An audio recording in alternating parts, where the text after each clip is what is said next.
Meg shocked as German government denied Sussexes entry to keep them from Invictus, replaced by Zara and Mike Tindall.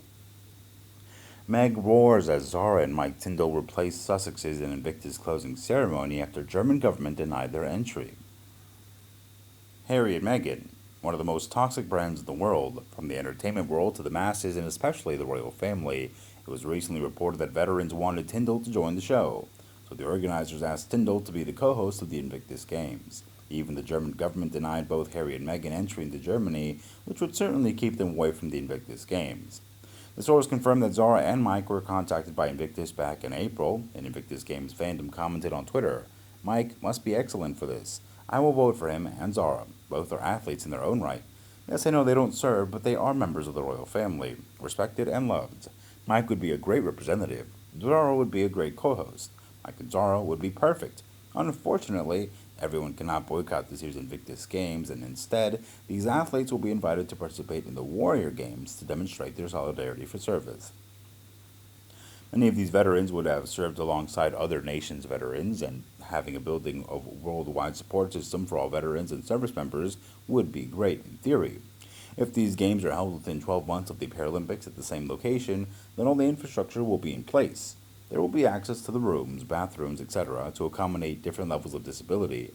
Invictus should take Meghan and Harry out of the group and appear as reporters that Mike and Tindall will appear in the ITV's new panel, the Grand Slammers, in which England's Rugby World Cup winners compete rugby behind bars.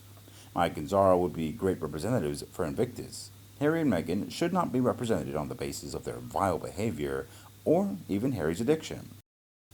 Look for the Invictus sponsorships to decrease in the future if they can't afford to replace. Royal News Network recently discussed whether Invictus Games would continue as long as Prince Harry and Meghan Markle are guests, familiar or not. That's a question to the organization, and they should seriously consider it. If they want to continue serving veterans, then it's something to consider. The Sussexes create this singular mentality that shows the shine. The public's infatuation with Harry and Meghan is not because they have a supportive fan base for their efforts or because of their likability. No, they're like the Jerry Springer performances of royalty. But the Jerry Springer performances that Harry and Meghan introduced to the world didn't match the Invictus Games. The source said that the competition between these soldiers must be about honor, sacrifice, respect, and service. But Harry and Meghan don't represent those qualities. Remember that instead of honor, Meghan pressured Harry to attend the Lion King premiere instead of a military memorial service so she could brag about her poor voice acting skills to Disney CEO Bob Iger. Sadly, what Meghan and Harry are involved in and make this game about is money and where they built their reputation.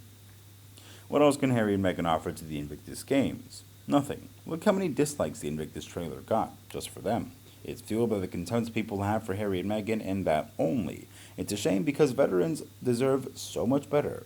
In newly published news, Britain's King Charles is expected to disown his youngest son. Prince Harry, who will return to the UK this week to attend the Wellchild Awards, a Royal Insider recounted the daily correspondence to the Mirror. Harry was also said to be estranged from his father, who had no time to keep a diary for his son. This suggests the monarch and Prince Harry won't be mending fences anytime soon.